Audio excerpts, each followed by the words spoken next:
김진의 투자 캠프 진쌤 김진입니다. 이제 본격적으로 시작을 해보도록 하겠습니다. 자, 요 반도체부터 좀 말씀을 드려보려고 해요. 이 이유는 뭐냐면 미국에서도 실제로 랠리가 이어지고 있는 종목군은 그냥 거의 반도체가 유일한 것 같고, 글로벌하게 반도체가 거의 랠리의 핵심이기 때문에 그냥 우리나라 시장, 대만 시장, 이게 글로벌하게 가장 강세죠. 이제 그런 흐름들로 이어지는 것 같고, 그러니까 이게 이제 단순히 미국 전체, 미국 시장에 해당되기보다는 글로벌 전체의 문제에서 종합적으로 좀 뭔가 해석해 볼 필요가 있을 것 같고, 뭐 해석이라기보다는 이런 현상들에 대해서 한번 좀 이해를 하고 나면 현재 계속해서 우리나라에서 급등하고 있는 이 반도체에 대해서도 명확한 시각을 가질 수 있을 것 같아서, 지난주에도 좀 간략하게 말씀드렸습니다만 이런 것들을 조금은 더 확장해서 약간 공부하는 내용도 좀 집어넣어서 말씀을 드려보려고 합니다. 일단 시세만 놓고 좀 보면, 잠깐만요. 시세만 놓고 보더라도 사실 보면 지난주 금요일이죠. 금요일에도 마이크론 테크놀로지 이렇게 올랐고요. 그다음에 KLA 코퍼레이션도 이렇게 올랐고요. 반도체 장비, 그리고 반도체, 메모리 반도체, 여기가 여전히 나스닥은 요 모양 요 꼴인데, 그렇죠. 너무 다르죠. 이렇게 메모리 반도체를 중심으로 해서 시클리컬 반도체에서만 강세가 나타나고 있는 게 이제 가장 큰 특징인데요. 이거를 좀 공부를 잘 해놓으면은 현재 상황도 잘 이해가 되고, 앞으로의 상황에 대해서도 너무 주가가 많이 올라서 이 주가 상승에 대한 부담은 있을 수 있겠지만, 뭐 그것을 좀 덜어낼 수도 있지 않을까, 이런 생각을 합니다. 조금은 공부의 차원도 좀 들어가는 부분인데요. 결국 이렇게 글로벌하게 저는 이제 시클리컬 반도체라고 이야기를 많이 하는데, 이제 메모리 반도체 그리고 이 반도체 장비, 이걸 합해서 이 시클리컬 반도체라고 말씀을 드리는데, 이게 강세를 보이는 이유가 뭘까라고 생각을 하면, 저는 결국은 핵심적으로는 추론, AI가 학습의 과정이 있고 추론의 과정이 있는데, 지금 2025년 하반기부터는 이 추론 쪽의 투자 성장이 굉장히 크기 때문에 결국은 이 때문에 나타나는 현상이라고 이렇게 생각을 합니다. 추론에 대해서는 많은 분들이 추론 뭐 진짜 이제 뭐 익숙해진 용어가 돼버렸죠. 그런데 이거에 대해서 개념을 또 정확하게 잡고 계신가? 물론 그런 분들도 진짜 많습니다만, 그렇지 않은 분들도 의외로 좀 많은 것 같아서 이 부분을 좀 잘 설명을 드리면 현재 반도체 상황이 잘 이해가 되지 않을까, 이런 생각이 들고요. 그래서 그 부분을 좀 말씀을 드려보겠습니다.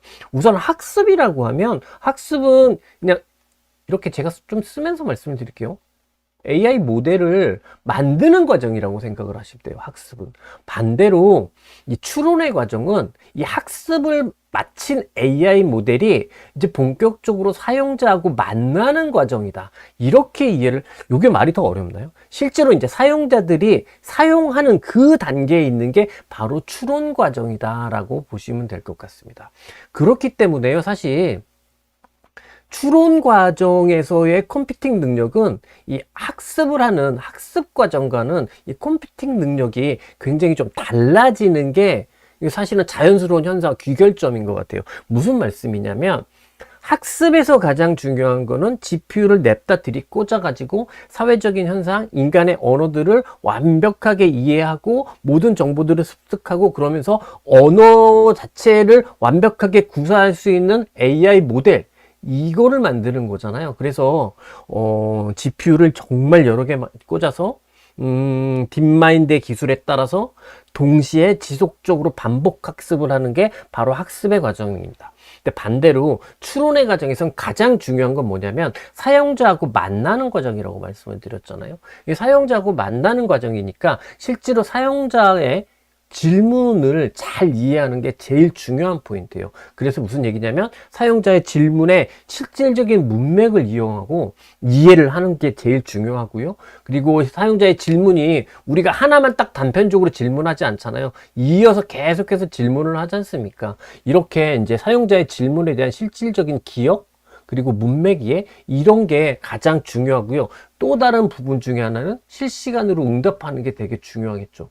우리가 챗 GPT랑 제미나이랑 이야기를 하는데, 그거를 막 질문 던졌더니 얘가 한 5분씩 생각하고 있으면, 에이, 안 써. 이게 뭐야. 막 이렇게 짜증나잖아요. 그래서 실시간으로 응답하는 것도 굉장히 중요합니다.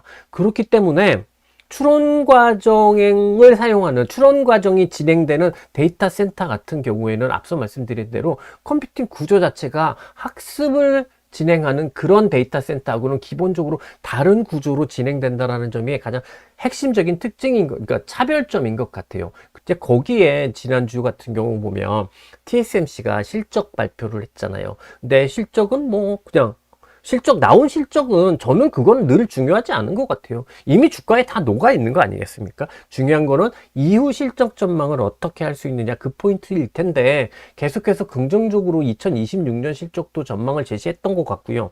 전년 대비해서 한 30%를 26년도 기록을 하고 있는데요. 이 성장률로만 치면 약간 둔합니다.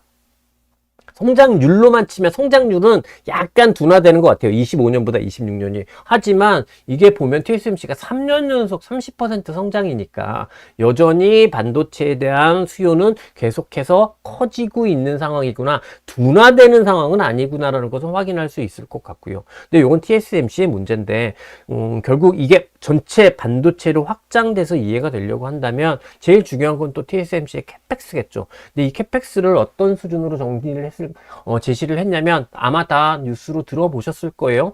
520억 불에서 560억 불 정도인데 요거 중간값 기준으로 하면은 YOA로 한 32% 정도 수준입니다.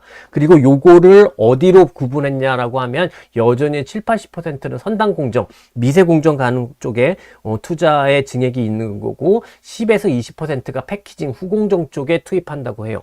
뭐 이거는 그냥 이렇게 넘어갈 수 있는 소리인데 결국은 뭐냐면 생각을 해보자고요.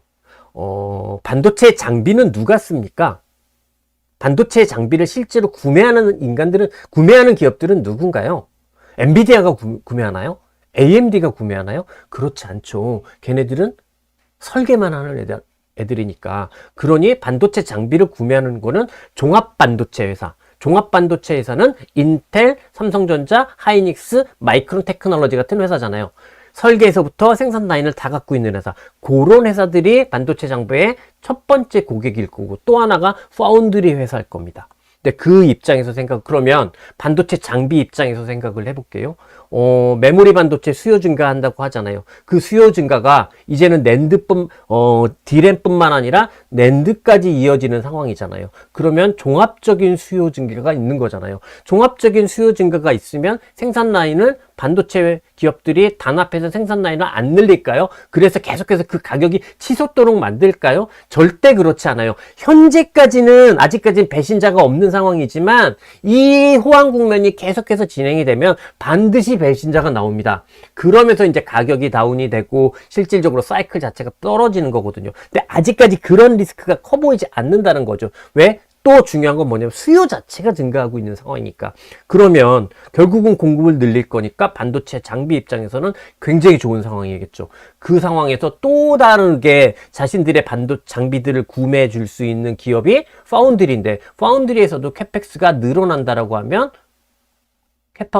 생산 캐파가 늘어난다고 한다면 반도체 장비는 굉장히 좋은 상황이라고 볼 수 있을 것 같고, 그래서 지난주 같은 경우에는 물론 금요일 날은 마이크론 테크놀로지가 제일 셌습니다만 결국 궁극적으로 지난주는 전반적으로 보면은 반도체 장비 중심으로 우리나라는 아니었는데 글로벌하게는 선단 공정에 해당하는 반도체 장비를 중심으로 해서 주가 상승이 더 컸었던 것 같고, 결국 메모리 반도체 장비 이 모든 것들의 종합적인 상승이 있었던 게 지난주에 글로벌 반도체의 흐름이었던 것 같습니다.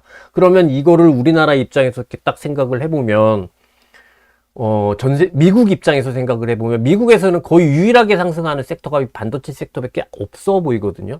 그냥 유일한 상승 섹터는 반도체 섹터 하나뿐인 것 같아요. 그 대신에 한국에서는 얘가 시가총액 1, 2등이잖아요. 대만엔 TSMC 있잖아요. TSMC가 시가총액 1등이잖아요. 그러니까 한국, 대만이 아웃퍼폼 하는 거고 미국에서는 반도체만 상승하는 거고 이렇게 볼 수 있을 것 같고요. 여기서 더 나아가서 궁극적으로 이들의 수요가 결국은 AI 투자, 특히 추론의 투자에 의해서 기인한 것이라고 생각을 해본다면, 그렇다면 아직까지 AI 투자는 그렇게 크게 위험되는 상황은 아니구나, 여기까지 생각을 해볼 수 있을 것 같습니다. 일단 제가 지난번에도 한번 말씀을 드렸듯이 하나를 좀 길게 말씀을 드리고 나면 그 다음에 조금 브레이크 타임을 하고 또 다른 이야기를 드리려고 하는데, 일단 뭐 반도체에 관해서는 요거는 어찌 보면 이렇죠. 미국에만 해당하는 문제는 아니고 미국과 우리나라 전체적으로 다 해당하는 문제였고, 그래서 뭐 이렇게 전체적으로 조금은 어려운 내용일 수도 있겠다 싶기는 하지만, 요 정도까지는 이해하면 궁극적인 논리들이 이해가 되니까 그런 부분들 말씀을 드렸고, 특히나 KV 캐시 같은 경우가 이게 정말 불친절하게, 아니 좀 자료를 쓰면 그 밑에 KB 캐시가 뭔지를 설명을 하라고. 그 설명을 안 해줘요. 꼭 그걸 우리가 챗 GPT를 통해서 물어봐야 돼요? 그렇잖아요. 근데 애들 보면 그 애널리스트들이, 반도체 애널리스트건 뭐건 다 그런 용어를 쓰는 게 자기가 뭔가 차별화된다라고 진짜 좀 착각들을 하는 것 같아요. 저는 그렇게 생각하지 않거든요. 똑같이 어려운 이야기를 정말 쉽게 이야기할 수 있어야, 그래야 누구나 다 이해할 수 있게 해야, 그래야 정말 실력이 있는 사람이라고 생각을 하거든요. 제가 갑자기 열을 냈는데 제가 볼 때마다 보면 쓸데없이, 이코노미스트들도 그런데 진짜 쓸데없이 막 그렇게 많이 하는 것 같아서 이참에 그래도 오늘 저의 라이브를 들어주신 분들께는 KB 캐시가 뭔지는 좀 말씀을 드리고 싶어서, 네 얘기 들었더니 더 모르겠어 인간아, 이렇게 생각하시면 제가 진짜 할 말은 없습니다. 근데 저는 아는 범위 내에서는 다 설명을 드린 거고, 요 정도로 이해를 해 주셨으면 좋겠고요. 그 다음에 아까 중간중간 딱 보니까 한국 반도체 관세 이야기, 뭐 요런 이야기 질문이 한번 있었던 것 같더라고요. 저 뭐 좋은 이야기, 나쁜 이야기, 아직까지는 그 구분값이 되는 건 아닌 것 같아요. 그런 것 같은 건 아닌 것 같고요. 왜냐면 그때 이제 우리나라랑 협의할 때, 근데 그 협의가 지켜질지 안 지켜질지 그걸 잘 모르는 게 참 문제긴 한데, 그 협의할 때 대만보다 최소한 부족하진 않게 하겠다, 뭐 이런 거고, 그 다음에 이걸 지금 반도체를 제일 많이 수요하고 제일 많이 반도체가 필요하다라고 하는 나라가 어딘가요? 미국 아닌가요? 근데 미국에 공장을 짓든 100% 관세를 내든, 와, 인간적으로 반도체 팔지 한번 안 팔아볼까요? 어떻게 되나? 진짜 한번 해볼까? 뭐 이런 생각도 듭니다. 이런 생각도 들어서 저는 약간 그냥 노이즈 정도가 아닐까 이런 생각을 하고요. 질문 하나 왔네요. 여러분들 질문 있으면 질문이라고 이렇게 SSDHDX님이 해주신 것처럼 이렇게 해주시면 좋을 것 같고요. 반도체 장비 기술력은 미국이 압도적, 네, 그 선단 공정, 반도체가 전반적으로 공정이 이거잖아요. 설계가 있고요. 그 다음에 전공정이 있고 후공정이 있잖아요. 근데 대체적으로 보게 되면 전공정은 미국 기업들이, 미국, 일본, 독일 기업들이 가장 압도적이고 가장 또 특히 압도적인 것 같아요. 그래서 우리나라 반도체 장비가 이제 전공정에 그렇게 메이저 플레이어 장비는 별로 없는 것 같고요. 네, 그게 이제 제 답이었습니다. 그 다음에 삼성전자, 하이닉스 말고 미국장에서 마이크론을 보유하는 것에 대해서는 저는 굳이? 피부유님, 그렇게 생각합니다. 왜 그러냐면요. 그럼 미국에서 마이크론을 사게 되면 환에 또 한번 노출이 되잖아요. 그렇지 않습니까? 또 세금도 좀 약간 문제가 될 것 같고. 그러니 똑같은 동종업종이라고 하면 여전히 우리나라에서 투자하는 게 더 낫지 않을까요? 전반적으로 보면. 저는 그렇게 생각이 듭니다. 아이고. 제가 유튜버가, 되고 나서 지병이 생겼는데요. 이게 뭐냐면, 말을 많이 하면 목이 이렇게 트름이, 공기가 많이 들어가서 그런지 트름이 많이 나오더라고요. 그래서 트림 중간중간 하는 거 조금 이해를 부탁드리도록 하겠습니다. 그 다음에 국진이 님이 질문 주셨는데, 회파 늘린다는 공식, 그러니까 이거는 어느 순간 딱 알아요. 여러분들 어떤 일이 딱 벌어질 거다, 이거는 구체적으로 말씀을 딱 말씀드리기는 어렵긴 합니다만, 주가가 알아서 미리 꺾일 거고요. 실질적으로 배신자가 없는 게임이 아니라 배신자가 나오는 게임, 이렇게 되면은 분명히 그럴 거고, 이 메모리 반도체라는 건 어차피 시클리컬한 산업이기 때문에 분명히 이게 또 이렇게 사이클을 가지고 주가가 또 심하게 하락하는 그런 경우가 나올 수 있다, 이렇게 말씀드리도록 하겠습니다. 야, 딱 반도체만 가지고 한 30분 말씀드렸네요. 점점 더 다른 분들이 라이브를 이렇게 하시더라고요. 저도 이렇게 해보려고. 오늘 좀 제가 그래서 말이 좀 이상하게 약간 버벅버벅, 평소보다 조금 더 버벅대는 부분이 있잖아요. 근데 그런 건 좀 이해를 해주셨으면 좋겠고요. 제가 완전 풀한 그 스크립트로 말씀드리는 게 아니라서. 그러면은 약간 좀 테이크 레스트 하셨을 것 같으니, 교회 가실 분들은 교회 가셔야죠. 네, 가셔야죠. 이제 좀 약간, 리프레시를 했으니, 바로, 다음에 제가 또 말씀드릴 내용 말씀드려 보도록 하겠습니다. 이 금요일 날 나온 이슈인데요. 어떤 이슈였냐면은, 연준의장 선임이 조금은 계속해서 불투명해지는 이런 이슈가 있는 것 같습니다. 이게 저는 개인적으로는 그렇게 좋은 이슈라고 보여지지는 않아요. 왜 그러냐면, 사람들은 일단은 뭐 이 뉴스 이야기부터 먼저 하게 되면, 트럼프가 이런 이야기를 했죠. 케빈 헤셋은 우리 여기 그 행정부에 있었으면 좋겠다, 연주들 안 갔으면 좋겠다, 이런 이야기를 했습니다. 이러다 보니까 케빈 헤셋이 안 되는 거 아니야? 그럼 누구지? 케빈 워시지? 그러면서 뭔가 좀 불명확해지는 연준의장 선임 상황, 뭐 이런 것들이 시장에, 이후에 제가 보여드리겠습니다만, 분명히 시장에 좀 영향을 줬던 것 같아요. 근데 사실은 저는 이거는 조금 시니컬하게 봐도 되겠다. 무슨 이야기냐면, 케빈 헤셋은 트럼프의 말을 잘 듣고, 케빈 워시는 트럼프의 말을 안 듣고, 보우만은 트럼프의 말을 안 듣고, 그럴까요? 저기 이 슈퍼챗은 또 꼭 읽어드려야 됩니다. 아유, 참 깜짝 놀랐네. 잠시만요. 네, 심플러 나띵님, 너무 감사합니다. 라이브 1000명 도전. 네, 진짜 한번 해봤으면 좋겠습니다. 감사합니다. 네. 제가 아직까지 이것도 되게 잘 읽던데. 좀 어색하죠? 어색해도 좀 이해 좀 부탁드리겠습니다. 그래도 많이 나아지고 있잖아요. 자연스러워지는 거로. 그래서 저는 다시 이야기로 조금 돌아가서 생각을 해보면, 케빈 헤셋이냐, 케빈 워시냐, 이거는 그렇게 중요한 문제는 아닌 것 같아요. 어차피 트럼프가 임명하는 연준위원장일 거고, 그렇기 때문에 이것 자체가 누가 되느냐, 그거보다는 어차피 다 트럼프 말 들을 사람입니다. 그래서 금리 인하 쪽으로 갈 사람이라고 생각을 해요.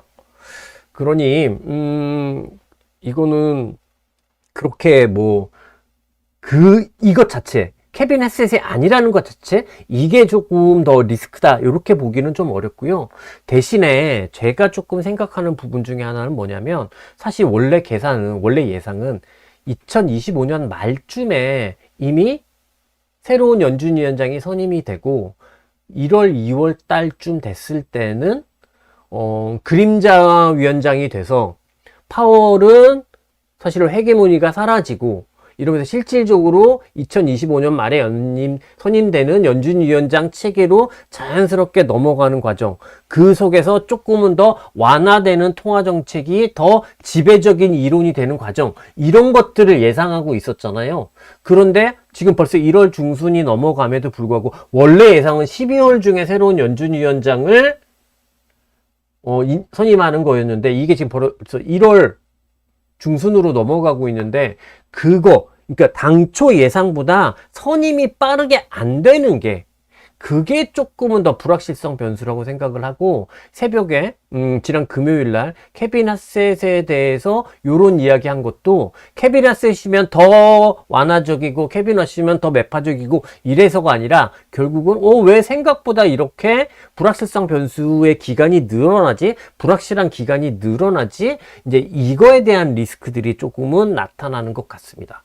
근데 요거는 저는 아주 대단한 위험이라기보다는 그래도 또 시장에 조금은 더 영향을 줄 수 있는 부분이라고 생각을 해요.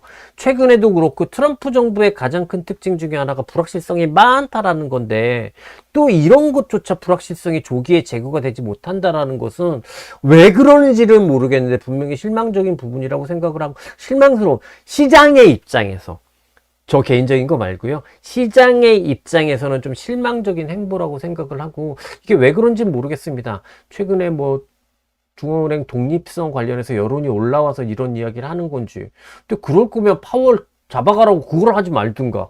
저는 뭐 이게 그런 해석이 맞는지는 모르겠는데요. 어찌됐든 저는 케빈 어셋이 안 갈 수 있다는 것 자체가 리스크가 아니라, 왜 계속해서 빠르게 차기 의장을 선임하지 못하고 있지? 요게 조금은 지난 금요일 날 부정적인 요소로 받아들여진 것 같다. 이 말씀을 드리고 싶고요. 이게 어떤 형식으로 이루어졌냐라고 보면, 제가 이렇게 좀 미리 써놓기도 했습니다만, 비교적 큰 폭의 단기금리 반등을 만들었습니다. 보시는 것처럼 이런 채널을, 물론 이런 채널을 아예 벗겨낸 것은 아닙니다만, 그래도 꽤 큰 폭의 단기금리 상승이 있었고요.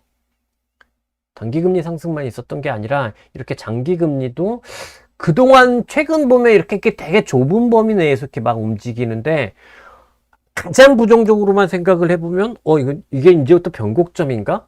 요거 좀 길게 보면 더 의미가 있거든요. 그래서 일종의 이런 트렌드가 있는데, 이런 트렌드를 돌파하는 건가? 장기금리가 본격적으로 바뀌는 건가? 라는 생각이 충분히 들 수 있을 만큼의 그런 상승이 장기금리에서도 나타난 것 같아요. 이거는, 그리고 제가 드리고 싶은 말씀은 분명히 좀 생각을 해봐야 되는 문제인 것 같고요. 다행인 점은 뭐냐면, 이게 이제 불확실성의 문제잖아요. 불확실성의 문제면 결국은 정책적 불확실성, 이게 리스크의 본질적인 요소로 가느냐? 이제 이걸 판단하는 게 되게 중요한데, 그러려면 이건 이제 30년물 같은 초장기물이 발작적인 움직임을 보였느냐? 아니면 그렇지 않았느냐? 요게 중요하다고 생각을 했는데요. 지금 보시는 게 미국 30년물 금리인데 아주 초장기적인 그런 발작은 없었던 것 같습니다. 그러니까 금리가 실질적으로 조금 의미 있게 추세가 변하긴 했지만, 다행히 어떤 시스템 전체 리스크를 증폭시키는 그런 발작적인 수준은 아니었다. 하지만 장기금리, 단기금리 모두 다 조금은 변곡점처럼 생각되는 그런 상승이 나타났고, 요거는 이번 주부터 계속해서 지켜볼 필요가 있다라는 말씀을 드리고 싶어요. 아직까지 금요일까지는 주식시장에 그렇게 큰 영향을 주지는 않았던 것 같아요. 왜냐하면 나스닥이 이 모양 이거로 계속 보이고 있지만, 러셀 2000 지수는 계속해서 이런 강세를 보이고 있거든요. 결국 러셀 2000 지수를 경기 민감주로 설명할 수도 있겠습니다만, 궁극적으로 보면 또 금리 상승에 가장 민감한 영역이라고도 생각할 수 있잖아요. 그런데 이렇게 단기금리, 장기금리 모두 다 변곡점처럼 상승하는 흐름이 나온다라고 하면, 이렇게 계속해서 올라가고 있는 러셀 2000 지수가 계속해서 이 강세를 유지시킬 수 있을까? 요거에 대해서 좀 의문감이 드는 거죠. 그래서 이게 실제로 러셀 2000 지수에서는 반응이 안 왔지만, 실제로 종목별로 보면은 금리 민감주, 경기 민감주에서 의미 있는 변화가 있었나, 요거 한번 체크해 볼 필요가 있을 것 같거든요. 꼭 금리 때문인 것 같아 보이지는 않습니다만, 최근에 보면 확실히 은행은 이런 상승 추세에서 이렇게 좀 조정폭이 커지고 있는 흐름이기는 해요. 거기에 보다 더 금리에 조금 민감한 자동차 섹터도 제가 그동안 되게 강했다고 말씀을 드렸는데, 보시는 것처럼 이렇게 정체 조정으로 전환되어 있는 듯한, 물론 그 흐름이 아주 의미 있는 변곡점의 형태는 아닙니다만 그런 모습들이 나타나는 것 같고요. 그동안 보면 상대적으로 굉장히 셌던 게 소재 섹터였는데, 요즘 소재 섹터 같은 경우에도 금요일 날 보면은 비교적 큰 폭의 약세가 좀 나타나고 있기도 합니다. 지금 보시는 것 알코아였습니다. 그리고 경기 민감주, 이런 것들을 저는 궁극적으로 좀 대표하는 섹터, 대표하는 종목이라고 하면 저는 운송 섹터, 그래서 페덱스 같은 종목도 집중하고 있는데요. 최근에 보시면 11월 이후로는 확실히 굉장히 좋죠. 물론 얘가 히스토리컬 하이의 랠리를 보이지는 나타나지는 않고 있습니다. 보시는 것처럼 그런 수준은 아니에요. 하지만 그래도 11월 달부터 짧은 추세긴 합니다만 굉장히 강한 추세인데 금요일 날 그리고 그 추세에 대한 변곡점이라고 보기는 어렵습니다만 일단 금리가 상승하면서 페덱스 같은 종목도 약세를 보이기 시작을 했습니다. 그러니 아직까지 러셀 2000 지수 하나만 딱 놓고 보면 금리 상승에 특별하게 영향을 주지는 않았던 것 같습니다. 하지만 세부 종목별로 보면은 은근히 조금은 영향력들이 뭐 동시다발적으로 나타난 건 아니지만 이전부터 조금씩 있었던 것 같거든요. 그러면 이제 앞서 봤듯이 금리에서 나름 부정적으로 생각을 해본다면 변곡점 같은 그런 흐름들이 나타났는데 이게 궁극적으로 이번 주에는 경기민감주 전체로 이어지게 될 것인가? 이거는 좀 주목해서 생각을 해봐야 될 것 같고요. 만약에 경기민감주에서 실질적으로 부정적인 영향을 받는다고 하면 이게 시장 전체적으로도 조금은 다른 영향을 줄 수 있기 때문에 이 부분은 우리가 주목해서 체크를 해봐야 될 것 같습니다. 일단 금리에서 조금은 주식시장에 우호적이라고 생각되지 않을 만한 그런 변화가 나타났다. 여기까지 말씀을 드리고 싶어요. 자, 이제 조금 환기해서 테크 쪽으로 한번 가보게 되면 지금 보여드리는 게 유로스탁스 50이거든요.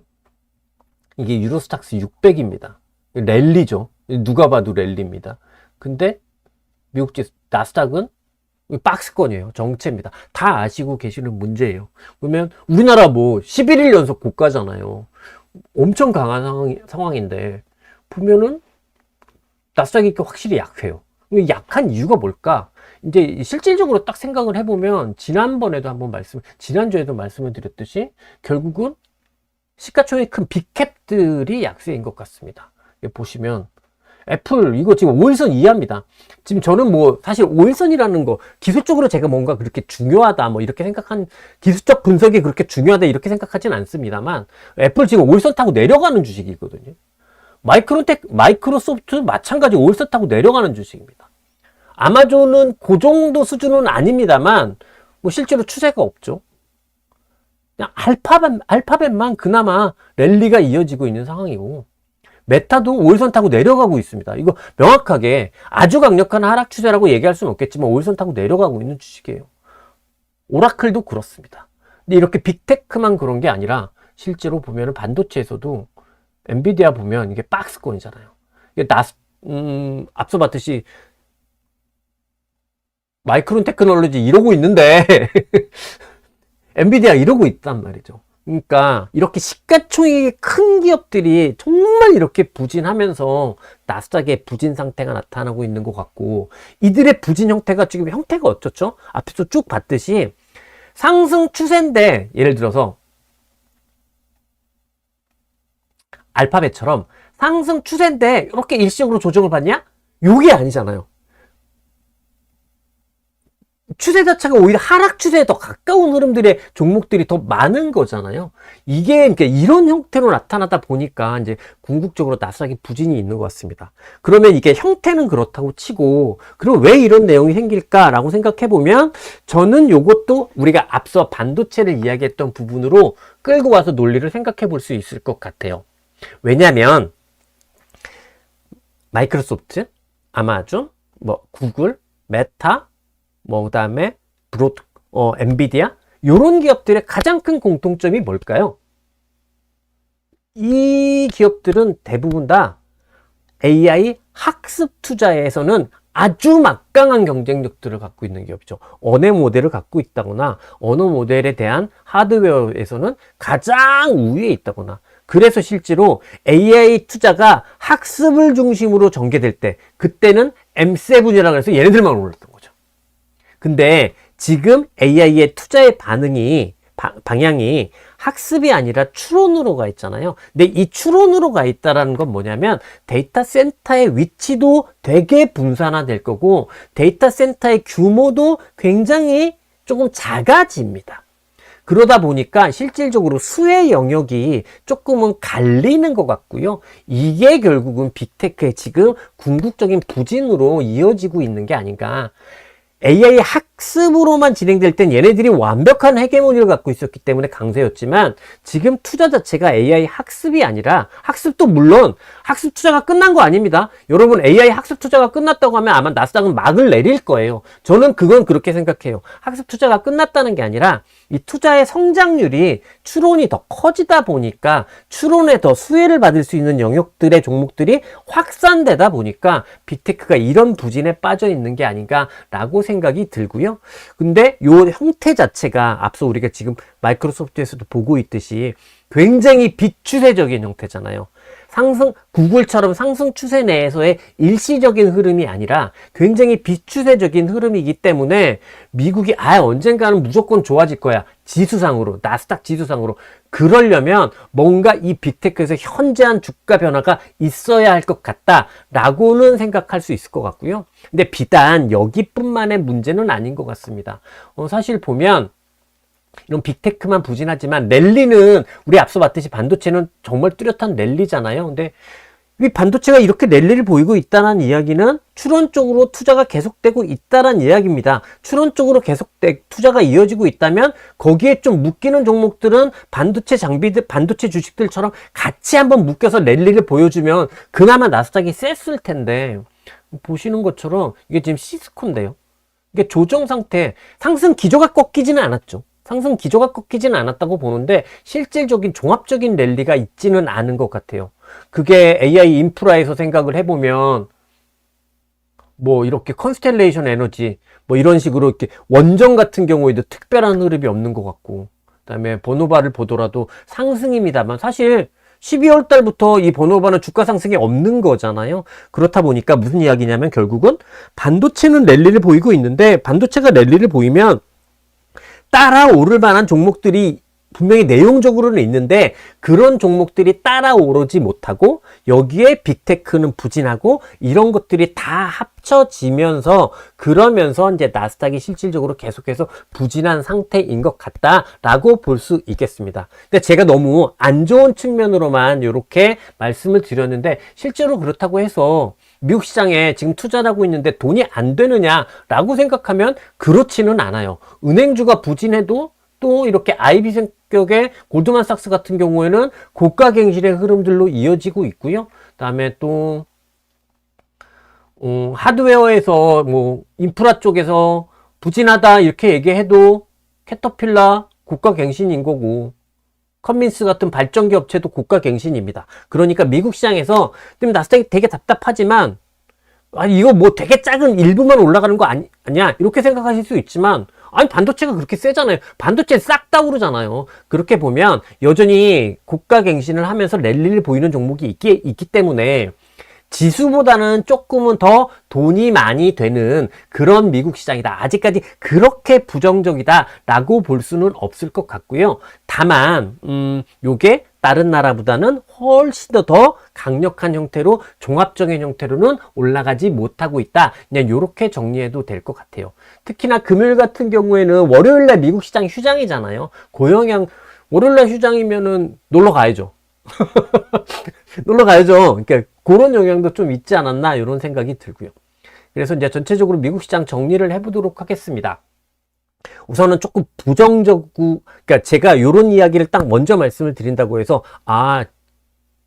찐쌤이 시장을 꺾었구나 그렇게 생각하지는 않아 주셨으면 좋겠어요. 우리는 종합적으로 어떤 변화 요인들을 우선적으로 봐야 한다 요 말씀인 거니까. 일단 그동안 가장 강했던 게 미국 시장에서는 단기적으로는 경기 민감주였는데 일단 앞서 봤듯이 시중금리가 조금은 변곡점처럼 보여지는 그런 상승을 보였단 말이죠. 그렇기 때문에 경기 민감주가 약세를 보일 가능성도 배제할 수 없는 상황인 것 같아요.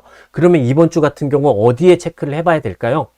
상대적으로 강세 종목이었던 이런 종목들이 조정을 보이게 된다면, 보인다란 이야기가 아니라 조정이 된다는 얘기가 아니라 그런 조정을 보이게 된다면 이 시장이 전체적으로 부진할까? 아니면 얘네들이 조정을 했을 때 시클리컬 반도체, 그러니까 반도체 장비들 계속해서 유지되는 가운데 하드웨어를 중심으로 해서 재회복, 재상승 강화가 나타날까? 이건 어떤 게 정답일지는 몰라요. 근데 하여간 전체적으로 부진할까? 아니면 얘네들이 재회복 시도를 하면서 시장의 수익률 게임은 유지시켜 줄까? 이게 이번 주에 이제 우리가 바라봐야 되는 체크 포인트인가 아닌가라고 생각이 들고요.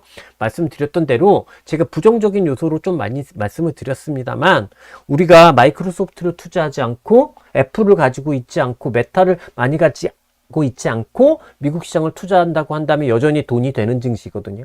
걔네들을 갖고 있으면 지금 돈이 잘 안 되죠. 하지만 그게 아니라고 하면 반도체를 많이 갖고 있으면, 랜 리서치를 많이 갖고 있으면, 어플라이드 머티리얼스를 많이 갖고 있으면, ASML을 많이 갖고 있으면 돈이 되는 장세란 말이죠. 그러니 여전히 내가 이걸 안 갖고 있다고 해서 부정적으로 시장을 바라볼 필요는 없을 것 같고요. 긍정적인 투자 관점 계속해서 유지할 수 있을 것 같고, 말씀드린 대로 이번 주는 우선적으로 체크해야 되는 건 금리가 이렇게 떴으니 경기 민감주가 추세적으로 어떤 변화를 보여줄까, 이것도 체크를 해봐야 될 것 같고, 이게 또 만약에 조정이 온다고 하더라도, 종합적으로 부진이 온다고 하더라도 이게 그냥 일시적으로 흔한 형태로 갈지, 현저한 추세적 조정 형태로 갈지, 이것도 한번 생각을 해볼 필요가 있을 것 같습니다. 특히 보면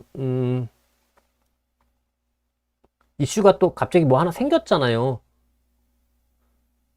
그린란드하고 막 이제 또 지정학적 위기가 유럽이랑 나토랑 뭐 그린란드 안 하면 유럽에 관세 매기겠다 뭐 이런 이야기도 있고, 막 일단 또 뭐 타코처럼 불리우는 그런 이야기들이 있는 것 같은데요. 제가 생각할 때 저는 솔직히요, 다른 분들 라이브를 많이 보니까 뭐 이런 이슈들이 있으면 또 그거 가지고도 다 정말 많이 말씀들을 하시더라고요. 근데 우선적으로 저는 제가 잘 모르는 걸 이야기하는 건 그러면 안 된다, 요런 생각이 전 기본적으로 좀 큽니다. 쥐뿔 알지도 못하면서, 그잖아요? 그 얘기하는 건 그거는 좀 아니라고 생각을 해서, 사실 이 그린란드 이슈가 시장에 어떤 영향을 주게 될지 뭐 이런 거에 대해서는 좀 말씀드리는 것 자체는 좀 조심스럽기는 해요. 근데 그냥 항상 이런 생각을 하게 되죠. 트럼프가 어떤 결정을 할 때 중간선거에 제일 유리하지? 올해는 중간선거가 있는 해니까 어떤 일을 벌일 때 중간선거에 가장 유리할까? 이렇게 생각을 해보면 지정학적으로 나토랑 긴장감을 지정학적으로 계속 올리는 게 좋을까? 아닐까? 이거 잘 모르겠거든요. 근데 솔직히 안 좋을 것 같아요. 중간선거에 그렇게 안 유리할 것 같거든요. 그러니까 뭐 이게 이대로 어떻게 전개될지 모르겠습니다만, 저는 요 정도, 뭐 그러니 그린란드 이슈가 나왔으니 미국의 장기금리도 오르기 시작을 했고, 그러니 전반적으로 미국 시장이 이번 주에는 조정을 보일 거다라고 말은 쉽죠. 그렇게 이야기하기는 쉽겠죠. 그리고 아니면 뭐 제가 시장 언제나 이렇게 맞출 수 있나요? 제 생각이 그랬다는 거죠. 요렇게 뻔뻔하게 말씀드릴 수도 있는데, 굳이 그걸 그렇게 와가지고 이렇게 된다고 꼭 시장을 예언을 해야 되나요? 요런 변수들로 조금은 안 좋아질 요소가 있는데, 이게 진짜 충격적인 요소가 올지 아닐지를 보면서 그때 판단하자. 그냥 이런 요소가 있다 정도만 생각을 하자. 이렇게 정리하는 게 오히려 더 유연한 그런 거 아닌가 싶고요. 요 정도로만 해서 미국 시장 정리하도록 하겠습니다. 그럼 우리나라 시장 시작을 해볼게요. 야, 이게 2026년 들어서 하루도 안 빠졌대요. 뭐 이런 적이 있나? 뭐 이런 생각이 들기도 했는데요. 심지어 지난주에 제가 지수로 보면은 상승 탄력이 조금 둔화되는 것 같다라고 했는데, 지난주 주 후반에 상승 탄력이 다시 강화되는 그런 강세까지 나타났습니다. 그리고요, 이게 내부적으로만 좀 생각을 해보면은, 초반에는 완전 반도체 일방통행이었잖아요. 그러다가 지지난주에 현대차, 조선, 방산, 자동차, 조선, 방산이 얹어졌어요. 근데 여기에 이번 주에는 증권도 좀 그렇게 되는 것 같고, 유틸리티도 좀 그렇게 되는 것 같고, 뭐 이게 전반적으로 더 긍정적인 요소가 많아지고 있는 것 같습니다.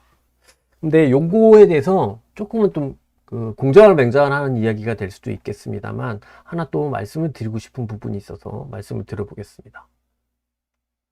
이게 제가 지난주에 우리나라 시장을 보면서, 저 이제 매일매일 스터디를 하시는 분들께는 제가 시황을 쓰고, 물론 지금 라이브에 스터디 하시는 분들 많이 참석해 계실 텐데, 그 안에 환율과 채권에서 이게 아랑곳하지 않은 증시 상황이다, 이제 요건데요. 이 결과론적인 부분만 말씀을 드렸는데, 여기서 어떤 결론까지는 아니겠지만 저의 생각에 정리 정도가 온 것 같아서 그 부분을 좀 말씀을 드립니다.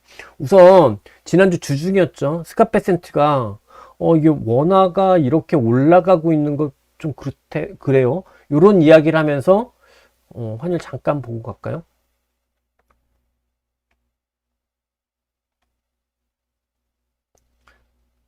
여기 보이시죠? 요런 변동성 증가가 나타났습니다. 근데 보통 이렇게 되면, 대략적으로 여기가 캡이구나 싶어서 이렇게 돼야 맞잖아요. 근데 이런 흐름들이 안 나와버린 거예요. 그리고는 다시 올라가는 흐름이 나왔습니다. 그리고 이제 금요일쯤 되니까 이게 뭐 이데일리에서 보니까 블룸버그에서도 심지어 원화 약세, 이건 뭐 좀 그런 거 아니야? 뭐 요런 이야기가 계속해서 나오고 있는 것 같아요. 그리고 이제 환율도 이런 형태인데, 이게 금리는 또 오히려 발작적인 상승을 했거든요. 지난주에 금통위가 있었고, 금리나 사이클 자체가 거의 종료되는 것처럼 통방문에서 인하 가능성 자체를 지금 제가 여기 써놨는데, 제가 써놓은 게 아니죠. 기사에 있는 건데, 통방문에서 인하 가능성 자체가 삭제가 되면서 이것도 좀 보면서 말씀드리겠습니다. 금리가 이렇게 튀어버렸습니다. 이 금리가 이렇게 튀는 거 엄청 크게 튀는 거거든요. 그러면은, 이거는 다시 생각을 해보면, 환율도 약하고, 채권도 약했는데, 근데 증시는 영향을 안 받았어가 아니라 11일 연속 상승된 거죠. 야, 이건 좀 다르잖아요. 원화가 약하고 채권이 약했는데 증시가 안 빠졌어. 트리플 약세는 아니야. 요게 아니라 그냥 11일 연속 그냥 역사적인 상승세를 계속해서 이어가고 있는 게, 그게 굉장히 특이한 부분이고, 이 부분은 우리가 좀 짚고 넘어가야 될 것 같아요. 정답일지 아닐지 모르겠습니다만 나름의 논리를 가지고 있어야 될 것 같아요. 이게 우선적으로 말씀드리지만 이건 정말 일반적으로 원론적으로 알고 있는 매크로 현상이랑은 굉장히 다른 형태라고 분명히 생각을 할 수 있습니다.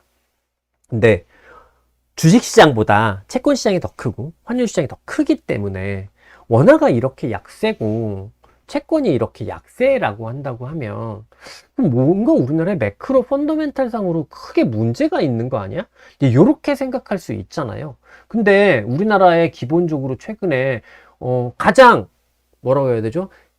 그래도 동시간대로 확인할 수 있는 우리나라 매크로 상황이 이제 국내 수출입일 텐데, 수출입 계속해서 좋다라는 뉴스들, 언론 기사들 많이 보시잖아요. 발표된 자료들. 그러니 현재 수출입 동향을 감안할 때 현재 이게 완벽한 우리나라의 매크로 부진 때문에 환율이랑 그다음에 금리가 이렇게 되고 있는 거다라고 보기는 없을 것 같아요. 그렇게 볼 필요는 없을 것 같아요. 그러면 여기서 우리가 하나만 더 생각을 해보자 이거죠. 저는 결국은 이걸 두 가지 트랙으로 해석을 할 수 있을 것 같고, 그걸 좀 말씀을 드리고 싶은데요. 왼쪽이 뭐냐면 우리나라 엔달러래. 저 일본 사람 아닙니다. 말이 혼나온 겁니다. 우리나라 원달러하고 엔달러인데요. 보시는 것처럼 굉장히 유사한 형태로 움직이고 있죠. 그러니 실제로 뭐 엔화가 우리나라 원화보다 시장 규모 자체가 훨씬 더 크기 때문에 우리나라 원화의 약세는 엔화의 약세에 영향을 받고 있는 거다. 이렇게 생각을 해볼 수 있겠습니다. 네, 우리나라 주식시장으로 한번 생각을 해볼게요. 우리나라 주식시장에서 지금 가장 강하게 뭐죠? 반도체죠. 자동차도 있습니다. 조선도 있습니다. 방산도 있습니다. 유틸리티도 결국은 수출입니다. 전력도. 그러면 다 수출 중심으로 지금 상승하고 있는 거거든요. 그랬을 때, 그리고 실제로 반도체는 아닙니다만 전반적으로 보게 되면 일본과 경쟁하는 부분도 많고요. 그러면 저는 엔달러가 이렇게 상승하고 있는 과정에서 우리나라가 원화가 강세인 게 좋은가? 원화가 약세인 게 좋은가? 엔화가 이렇게 올라가고 있는데 동조화되고 있는 게 최소한 현재 수출주 중심의 코스피 상승 상황에서는 약세일 이유는 없다라고 조금 정리해서 생각해 볼 수 있을 것 같아요. 요거는 제가 지난번에 유튜브 영상으로 그래서 막 음모론적으로 좀 냅두고 있는 거다 이렇게까지 얘기했다가 아주 그냥 악플이 막 그러면서 막 저의 정치적 성향까지, 여러분들이 저의 정치적 성향을 어떻게 아신다고 막 이렇게 하시는데, 그냥 제가 생각하는 그 정도로만 말씀을 드리는 겁니다. 또 하나 부분이 뭐냐면 금리는 어떻게 할 거냐라고 생각을 하면요. 결국 우리나라 BOK 한은이 작년 하반기부터 금리를 내릴 듯 이야기를 하면서 주식시장이 첫 번째는 막 그렇게 상승을 유발을 하다가 그 이후로 도저히 못 내렸어요. 계속해서 금리를 못 내렸던 가장 큰 이유는 다른 이유가 아닙니다. 부동산이 올랐기 때문에 금리를 오히려 못 내렸던 거였습니다. 결국 매파적인 스탠스로 통화정책이 바뀌었던 건 부동산 때문이었거든요. 근데 실제로 최근에 이제 우리나라 부동산 주택가격 상승률을 보게 되면 이게 보이시나요? 이게 전체적으로 지금 이렇게 꺾이는 흐름이 보여집니다. 일단은 뭐 아주 요만큼 세밀하게 꺾였기 때문에 이게 대단하게 꺾였다라고 아직까지 단정해서 이야기할 수는 없겠죠. 하지만 어찌됐든 현재의 매파적인 통화 정책이 분명히 부동산 시장에는 영향을 주고 있다라고 볼 수 있거든요. 근데 주식 시장은 상승하고 있는 거잖아요. 그런 거잖아요. 그러면 저는 궁극적으로 이 시장, 우리나라 지금 반도체가 좋고 글로벌 AI 투자 때문에 반도체가 좋고 이렇게 올라가는 부분이 펀더멘탈하겐 가장 직접적인 요인이지만 또 다른 직간접적인 요인 중에 하나, 우리나라 증시가 강해진 요인 중에 하나는 뭐냐면 부동산 시장에서 주식 시장으로 재테크의 시장 개편이라는 기대감, 이게 이제 뭐 상법으로도 이어지고 다 이어지는 거잖아요. 이 기대감 때문인 거잖아요. 그런데 실제로 한은의 매파적인 통화 정책으로 인해서 부동산은 이런 식의 영향을 받는 반면 주식시장은 영향을 받지 않는다라고 하면 실질적으로 이게 얼마나 이렇게 변화가 됐다라는 것을 딱 수학적으로 숫자로 떨어진다라고 볼 수는 없겠습니다만 일정 정도 부동산에서 주식시장으로 이 재테크 시장의 개편이 지금 현재 진행 중인 거다라고는 볼 수 있지 않을까 생각을 하고요. 그러면 통화정책 때문에, 통화정책 금리 결정 때문에 부동산은 약세인데 주식시장 상승, 환율 상승에서 주식시장 상승, 이 모든 것은 결국은 지금 현재 국면에서는 오히려 시장에는 나쁜 요인으로 전혀 작동하고 있지 않다라고 결과론적으로 해석을 할 수 있을 것 같고요. 제가 이런 결과론적인 해석, 작동하지 않았으니까 작동하지 않고 있다라는 이런 결과론적인 해석을 이렇게 요인을 가지고 말씀드린 이유는 요렇다라고 하면 앞으로도 상당 기간 동안은 요틀, 환율 그렇게 신경 쓰지 않고 그 다음에 금리 그렇게 신경 쓰지 않는 오히려 주식시장에만 최대한 집중해서 바라봐야 되는 사고의 틀, 생각의 틀, 요거는 조금 가지고 있어야 되지 않을까? 요런 말씀을 조금 드리고 싶었습니다. 물론 지금 제가 말씀드리는 게요, 당장에 뭐 얼마나 크고 이런 게 아닙니다. 서서히 변화되는 흐름에 이런 변화라고 말씀을 드리는 거죠. 제가 예전부터 이런 거 있습니다.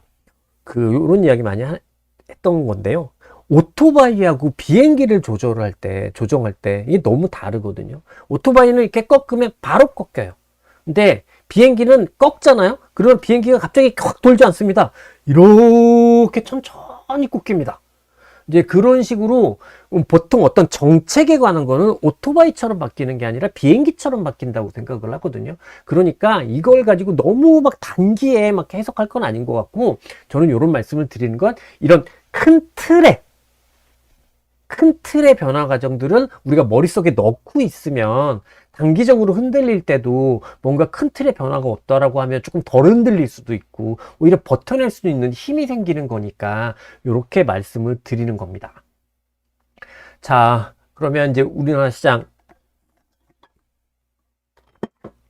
이제 좀 실제로 종목을 보면서 이야기를 드려보도록 하겠습니다. 삼성전자가 다시 이제 강세를 이틀 연속 강하게 보이면서 지수의 상승 탄력을 강하게 만든 부분은 뭐 다 이해하실 거라고 생각을 하고요. 근데 삼성전자가 왜 강했지? 이거는 제가 앞에서 거의 30분 동안 길게 말씀을 드렸기 때문에 뭐 삼성전자가 왜 강하지? 뭐 왜 강한지 알지는 못하지만 실제로 반도체의 현재 강세 국면에 대해서는 설명을 드렸고요. 그 다음에 앞서 미국 시장 보면서 마이크론 테크놀로지 보고 나머지 반도체 장비 주식들 봤잖아요. 실제로 금요일까지는 특별하게 부정적인 전환이 없었으니까 계속해서 상승 추세 관점에서 보면 되지 않을까 싶고요.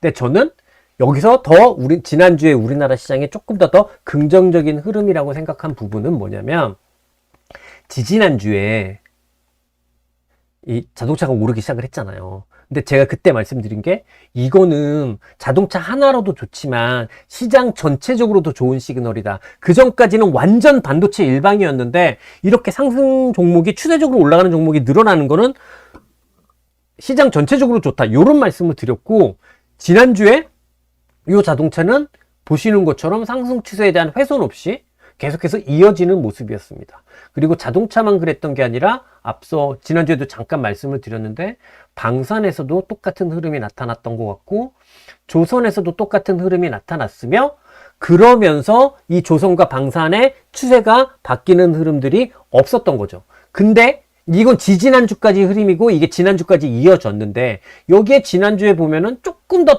더해지는 것 같아요. 대표적으로 보면 물론 이전까지 좀 올라왔던 흐름이 있습니다만 아주 특별하고 섹시하게 오르진 못했는데, 유틸리티에서도 이렇게 상승 전환의 흐름이 본격적으로 강화되는 듯한 모습인 것 같고요. 예, 아직까지 애매한데 그래도 뭔가 조금 기대해 볼 수 있는 부분이 있는 것 같고요.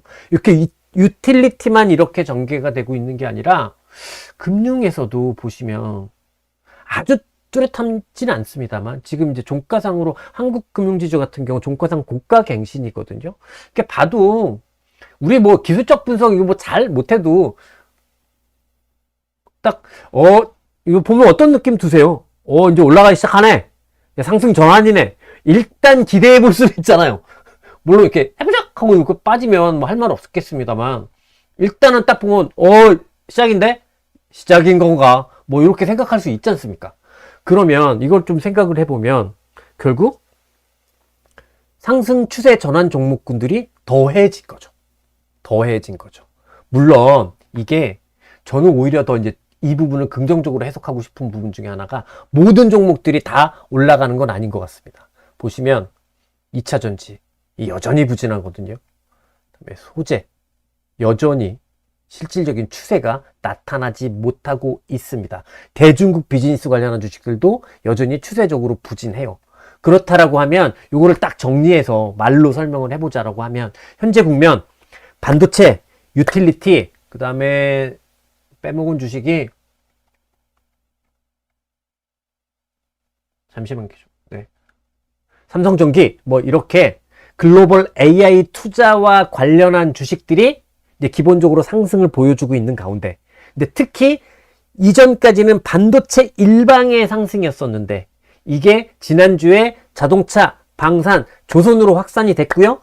그러니까 지지난주에 방산, 조선으로 자동차, 방산, 조선으로 확산이 됐고요. 이게 지난주에는 유틸리티, 증권으로까지 확산이 되고 있는 거죠. 그런데 요게 모든 종목군으로의 상승 확산은 아닌 것 같고요. 그러면 요거는 긍정적으로 이게 시장이 너무 셀 때 모든 종목으로 다 오르잖아요. 그러면 오히려 에너지가 분산되는 거로 생각을 해서 조금은 시장이 이제 나빠지는 시그널로도 생각을 할 수 있는데, 저는 너무 초집중도 안 좋다고 생각해요. 그러니까 차별화가 심해서 너무 한두 종목만 올라가는 것도 안 좋다고 생각을 하고, 너무 많은 종목이 올라가는 것도 안 좋다고 생각을 하는데, 지금 같은 국면은 보면은 일정 정도 에너지가 집중된 상황에서 상승 종목군들이 이어지고 있는 게, 이게 우리 시장의 지금 현재 모습이 아닐까? 요렇게 생각이 들고요. 그래서 뭐 11일 연속 상승이고 2026년 들어서 한 번도 하락한 날이 없다고 하니까 분명히 당연히 추세적인 부담이 발생하죠. 하지만 이거를 갖다가 그렇게 추세적인 부담이 아니라 상승에 대한 부담이 발생하죠. 하지만 이거를 그렇게 크게 11일 동안 올랐어. 일단 이번 주는 일단 주식을 때리고 봐. 그렇게 봐. 일단 팔고 봐. 그거 너무 단타 아닌가요? 저는 너무 단타인 것 같고요. 오히려 지금 아주 적정한 힘을 가지고 적정한 에너지의 분산을 가지고 확산되고 있는 상황이기 때문에 그냥 추세적인 관점으로 계속 바라보는 게 더 좋지 않을까, 요렇게 말씀을 드리고 싶습니다. 빠르게 하나 더 말씀드리고 결론 전에 결론 내리고 뭐 이렇게 진행해 보도록 하겠습니다. 또 하나 드리고 싶은 말씀이 있는데요. 요거는 뭐 그렇게 대단한 문제는 아닌데요.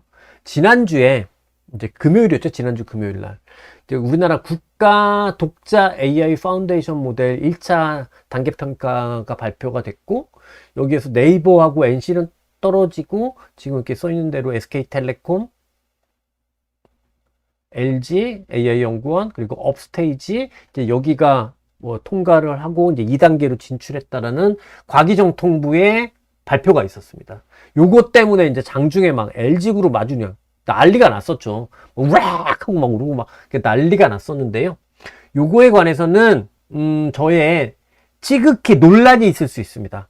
야, 쥐뿔 네가 알기나 하냐? AI에 대해서 아냐? 모르죠. 저 문과인데. 하지만 그냥 제가 생각한 범위에서 주관적인 말씀을 좀 드려보면, 일단 파운데이션, 국가 파운데이션 모델을 개발하는 게 요게 맞나? 이런 생각이 들어요. 그리고 이거를 관과 민이 합해서 하는 게 진짜 맞나? 민한테 정말 좋은 일인가? 이렇게 생각을 해보면 저는 거기에 퀘스천 마크가 있습니다. 기본적으로 파운데이션 모델은 말 그대로 돈 먹는 하마잖아요.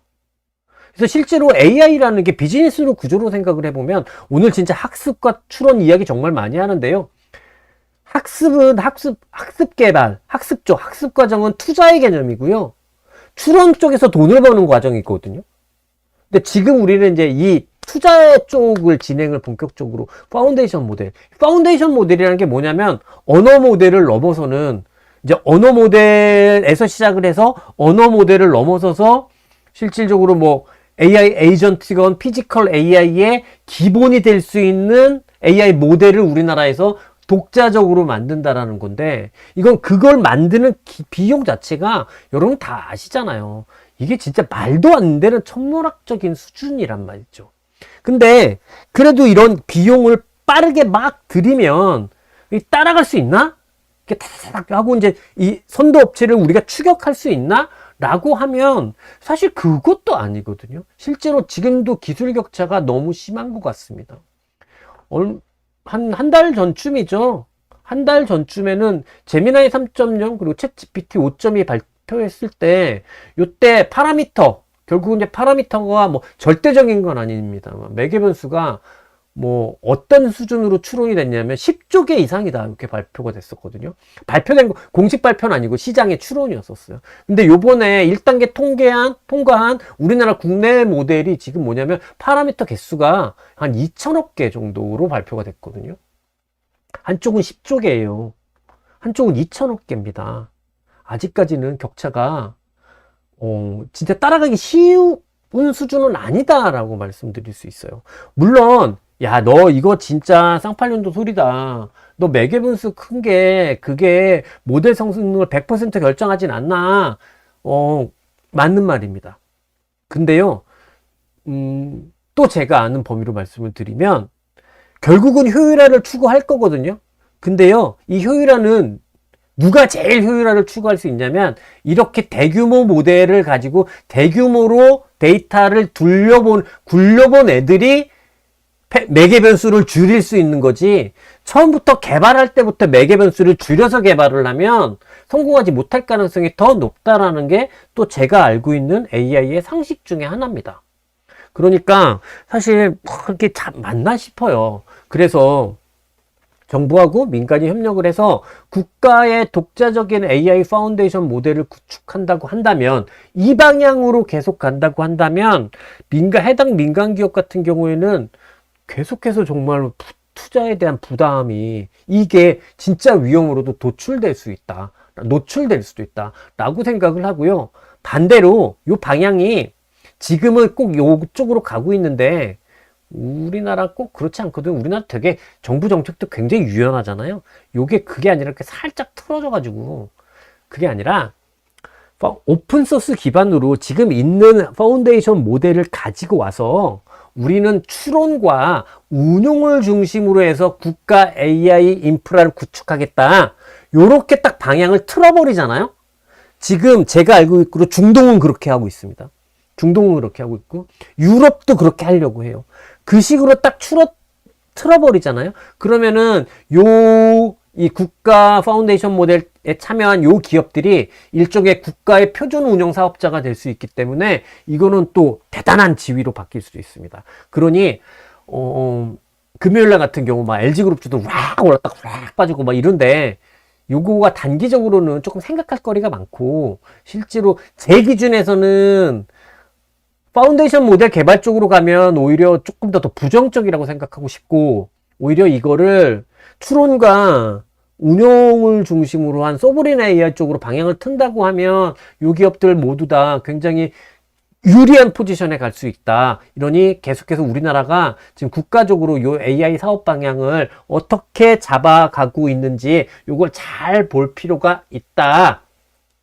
이렇게 제가 압니다. 이렇게 논란이 있을 수는 있겠습니다만 그 논란에 대해서 말씀을 워낙 제가 앞서도 잠깐 말씀드렸듯이 VOD 한다고 하면서 만들면서 AI만 해도 5강을 만들면서 진짜 공부 많이 했던 것 같거든요.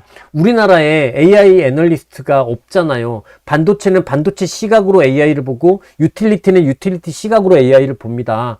근데 저는 이걸 종합적으로 좀 보고 싶었거든요. 그래서 제가 뭔가 학위를 가지거나 이런 사람은 아니지만 한번 종합적으로 고민을 해봤던 사람의 입장에서 생각을 해보면 이런 생각이 떠오르더라고요. 그래서 저의 이야기를 조금 말씀을 드려본 거고요. 정답이라고 말씀 못 드리겠습니다. 어찌됐든 이거 꼭 논란이 생기면 조회수가 잘 나오고 그럼 좋잖아요. 그래서 이런 거 좀 말씀을 어그로를 끄는 거겠죠. 하여간 사실은 그런 건 아니고 꼭 말씀을 드리고 싶었던 부분이었습니다. 자, 이제 우리나라 시장도 전체적으로 좀 정리를 해서 말씀을 드려보도록 할게요. 글로벌 시클리컬 반도체가 랠리니까 우리나라 시장이 가장 강한 이유가 되겠죠. 그죠?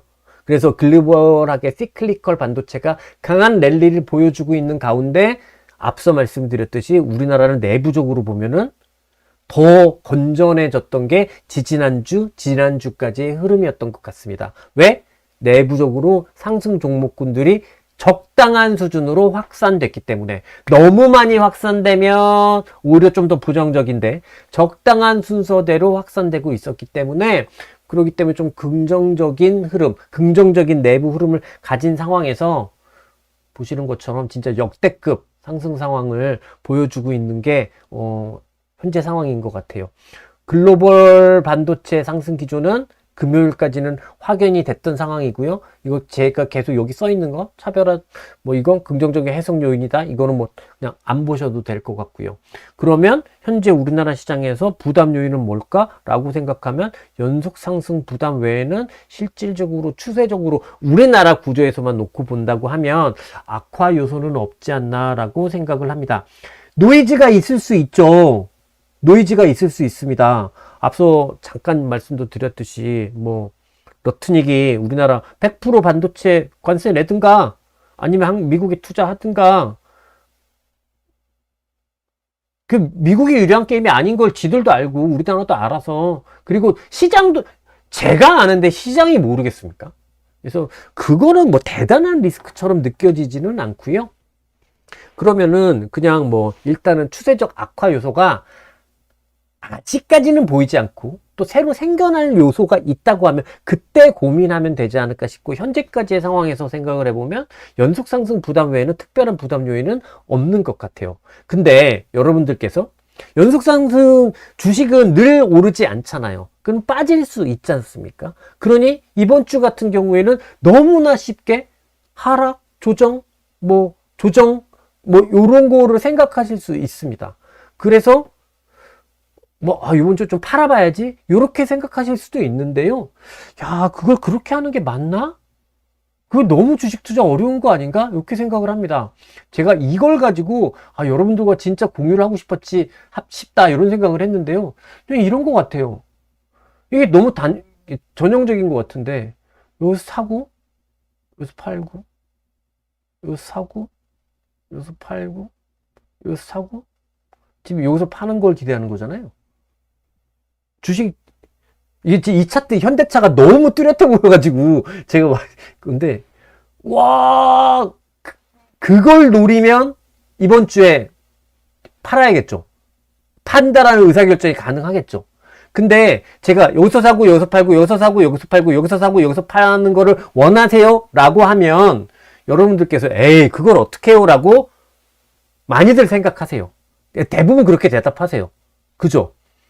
그걸 노리지 않는데 왜 여기서 매도가 생각이 돼야 되죠? 저는 진짜 그거는 말씀을 드리고 싶어요. 야, 사고 팔고 사고 팔고 사고 팔고가 안 되는 걸 아는데 그걸 아는데 왜 연속 상승이니까 매도를 먼저 생각해야 될까요? 아는 거 알면서도 왜 우리는 계속해서 불가능의 영역에 도전하는 걸까요? 저는 그거는 계속 불가능의 영역에 도전하는 거라고 생각을 하거든요. 그러니까 그냥 선제적으로 뭔가 이렇게 포지션이나 이런 거를 이렇게 크게 수정하자 뭐 이렇게 생각하지 않으셨으면 좋겠고요. 그냥 계속해서 앞서도 봤듯이 그러면 가장 좋은 거는 이거 아닌가요? 대충 이 언저리에 사가지고 지금까지 들고 있는 게 제일 좋은 거 아닌가요? 그렇잖아요. 그렇지 않습니까? 그냥 대충 이 언저리에 사가지고 들고 있다가 어이구 나가리 났네. 그럼 한 이쯤 정도 가격 되겠죠? 이쯤 돼서 팔면 되는 거 아닌가요? 그냥 저는 이거를 계속해서 말씀을 드리고 싶고요. 그 차원으로도 지금 말씀을 드린 겁니다. 그래서 여전히 가장 핵심적인 거는 글로벌하게 전체적으로 이제 다 종합해서 생각을 해보면 결국 글로벌하게 반도체, 시클리컬 반도체가 조정을 받으면 미국도 조금 약해질 가능성이 훨씬 더 높아지는 거고 우리나라도 훨씬 더 높아지기 때문에 단기 추세로는 반도체의 조정 여부가 가장 큰 핵심인 것 같습니다. 근데 그거를 알기는 참 물론 그 관세나 뭐 이런 얘기가 나오긴 했습니다만 그게 진짜 의미 있는 변곡점이 될까? 그거보다는 너무 많이 올라서 오는 중첩돼서 오는 그 정도의 조정이지 않을까? 이렇게 생각하면 될 것 같고요. 그러면 조정이 온다고 하더라도 추세적 붕괴의 조정이 아니라고 한다면 그러면 우리나라 시장은 이번 주 같은 경우에는 지난주, 지지난주를 통해서 굉장히 내부적으로 좋아진 시그널들이 나왔잖아요. 그러면 미국보다는 여전히 상대적인 강세 기조를 계속해서 이어갈 수 있지 않을까? 그게 유지될 수 있지 않을까? 이렇게 그냥 기본적인 관점을 가지고 그리고 나서 우리가 미래에 무슨 일이 벌어질지 모르니까 아까 잠깐 차트 봤더니 차트의 오른쪽은 알 수 없다. 너무 정답인 것 같아요. 뭐 그런 것처럼 그런 이야기에 맞춰서 하면 그냥 또 그런 변화가 생기면 거기에 잘 맞추면 되지 않을까 이렇게 생각을 합니다. 와, 이 정도로 해서 제가 준비한 내용은 다 말씀을 드렸습니다. 1시간 반 했네요. 1시간 반. 이상 이제 라이브 마무리 하도록 하겠습니다. 아이고 목 아프다. 근데 앉아서 같이 들어주신 여러분들의 의리에 진짜 너무 감사드리고요. 또 주중에 좋은 이야기라기보다는 저의 최선의 고민을 다한 이야기로 여러분들 찾아뵙도록 하겠습니다. 그러면 이번 한 주 잘 보내시고요. 늘 말씀드리지만 저는 이 자리에서 여러분의 투자를 응원합니다. 그러면 우리 찐생 여러분 화이팅입니다.